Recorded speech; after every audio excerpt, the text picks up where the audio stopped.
Hello and a big warm welcome to you. My name's Marion Rose and welcome to another one in my parenting series of videos. Now today I want to talk to you about self-care for mothers.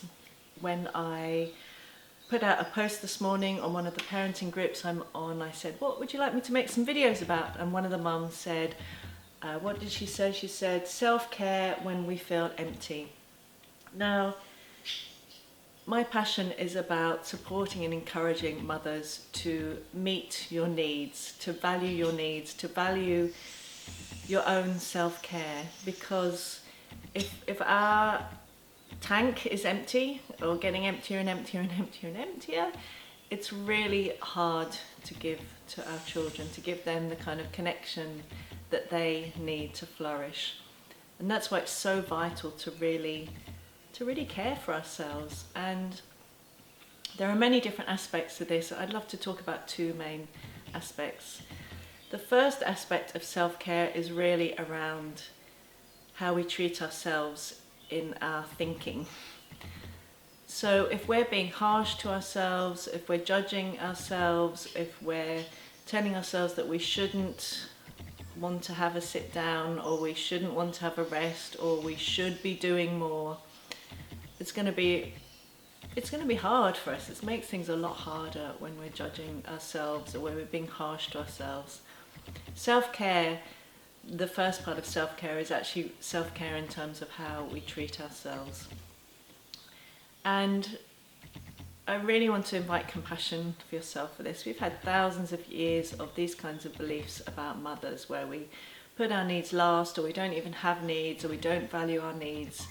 And we're really starting to change those beliefs as a culture, but it can be really hard at times to do that. So I just really want to give you lots of self-compassion as you make those changes.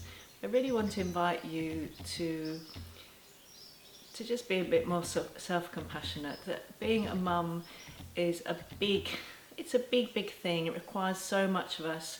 Children have big needs, they have big feelings, they need a lot, and it's a lot. Just taking care of the emotional needs as well as the physical needs of children is a lot. So I really want to invite you to do whatever you can on that kind of mental, emotional level, to be more friendly to yourself, to be more loving to yourself. I talk a lot about our inner loving mother. To really actually treat yourself, or to start to treat yourself in the ways that you aim to treat your children. You're aiming to be compassionate and empathic, to meet their needs, to listen to them. And yet often as mothers we won't do that for ourselves. But the more we can actually treat ourselves in those same ways that we're aiming to treat our children, the more we have to give to them. So the more likely we are going to be able to give them what we want to give them. I don't know if you see, that's kind of like this interconnected piece. The more we can treat ourselves in loving and compassionate ways, the more we have to give to our children. If you want to find out more about that, I actually have a little free course called Self-Compassion for Mothers. So I will put the link to that at the bottom of this video if you want to find out more. So I give lots of tangible tools that you can use to actually be more compassionate to yourself. The other piece of self-care is really, of course, the practical piece. How do we care for ourselves physically? How do we nourish ourselves? How do we feel emotionally fuller up, so again that we have more to give emotionally to our children. Now I think we need to be quite creative as mothers. Now I don't know how old your children are, but if they're younger and if they've got more than one and they're around a lot, or if you're homeschool, or if your children are basically around a lot, and if you're maybe a single mum, or even if you're not a single mum, but the more you are caring for them on your own, the more important this is. And we need to be really creative, because often we think about self-care as being these big chunks of time where, maybe 2 hours where you go off and do a yoga session, or you go out somewhere, or you have a walk, or you go for dinner with your partner, or these big chunks. And those are really important. And I really want to invite you to do those and to schedule those in, because they are always going to fall off the bottom of the list. So actually having timetabling in once a week or however often it is, and putting those things in place is so important. And we need to get creative about it, not just being that, because it's like I can't think of a metaphor. I was going to say a petrol tank. That doesn't really quite work, but it's really, if we just wait for one thing every so often, it's likely that our emotional tank is going to get quite empty by that time. So what I want to invite you to do is to use what I call mini me moments. So mini me moments are just finding lots of little things throughout your day that you can do to care for yourself.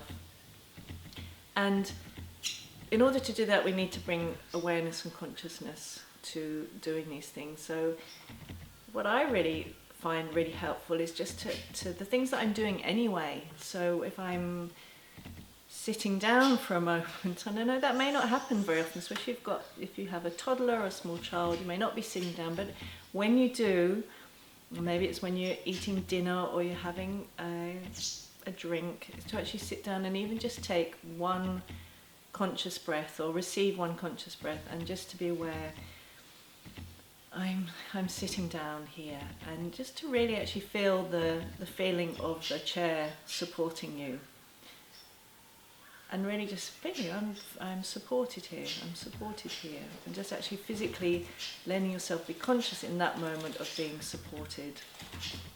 That can be a moment of self-care, as can eating dinner, and actually just slowing down. And which I know is also can be really hard as a busy mum. I know how many things you have to do, you have on your plate to do. Not that you have to do, but that you choose to do. But it's just when you're eating, just to actually slow down enough so that you're conscious of eating, and just to be actually feeling the sensation of the food in your mouth for a few moments, and allowing that to feel nourishing. Same with a drink, whether it's a smoothie or a glass of water or a cup of tea or whatever it is that you love to have. Again, just actually before, whoops, there's a little fly. Just as you get the drink in your hand and you get it, just to actually, again, just beforehand, just receive that conscious breath, so that when you're actually drinking the drink, you can feel it. It might be either the coolness of the water, it might be the warmth of the hot drink, it might be the zinginess of the smoothie, so that you're actually taking that in. It's the receiving. I hope you're seeing that, all of these things. It's receiving support when you're sitting in the chair, receiving the nourishment of the food, receiving of the refreshment of the drink. There are other things we can do. We can receive the beauty around us. Now, our children are there ready-made to do that. Actually just slowing down, and because again, when we're busy, we often really not seeing them, just to slow down for, again, one moment, just to look in their eyes. I often find when eating, that can be a really helpful way, just to look in their eyes, to really see their eyes, to see the quality of their skin, to see what their hair looks like, but to really see it, and to really, again, receive the beauty of them. Or it may be just looking out your window, like I have lots of windows out, I can just look out, and again, just for one moment, really receive in through my eyes the beauty around me. It may be that another thing I like to do is to buy myself flowers, and to, again, just at various moments throughout the day, to stop and to look and to receive the beauty and to smell them. I like ones that really smell beautiful, receiving the beauty. So these are all ways of, see, when we talked about empty, and this beautiful mum who talked about emptiness, is finding ways to receive. It's through receiving that we fill ourselves up, through beauty, through nourishment, through support, and making those conscious choices throughout the day to see where that is happening in these little ways is what can really help us feel full up again. And maybe putting on some beautiful music in the background that you really like. Depending on the age of your child, you may put a song on that you really love and just dance around the kitchen together. Again, you're kind of receiving, just letting yourself receive the energy of the song and the joy of listening to it. So I call those mini me moments. I really invite you to be creative with them. I once wrote a post on Facebook asking mothers for their mini me moments. It's quite hard to say, mini me moments. And it was a post that I got more response to than pretty much anything I've ever written, just giving all their suggestions. And for other mums, it was things like just going out into the garden, if you have a garden, and just feeling the grass under their feet, or just taking a cup of tea out into the garden was another one, or looking at the stars, or I have a hammock, for me lying in the hammock just for 5 minutes, or lying in the hammock with my kids in the hammock too. That's really does it for me. Again, it's that support and the kind of relaxation. Yeah, a lot of the responses were similar, or putting some essential oils on, or having a bath with your children if they're there. Just finding ways throughout your day. And I'm sure you'll find if you can sprinkle them in enough through the day, then it's much less likely that you're going to get to that really empty point. And I think it's really important to listen to ourselves, because once you get to quite empty, it can be hard to actually even kind of have enough awareness to fill yourself up again. So if you're doing it regularly, it's much less likely you're ever going to get to that real empty point. So I hope you found that useful. If you want to find out more about what I do, please visit my website, which is marianrose.net. I'll put a link to the Self-Compassion for Mothers course at the bottom of this video. And what else? If you want to watch more videos like this, please subscribe to my channel. I'd love to share more with you. And please be compassionate with yourself. You're doing such an amazing thing caring for your child or your children. So please be as compassionate to yourself as you can be. So lots of love, and I look forward to talking to you in the next video.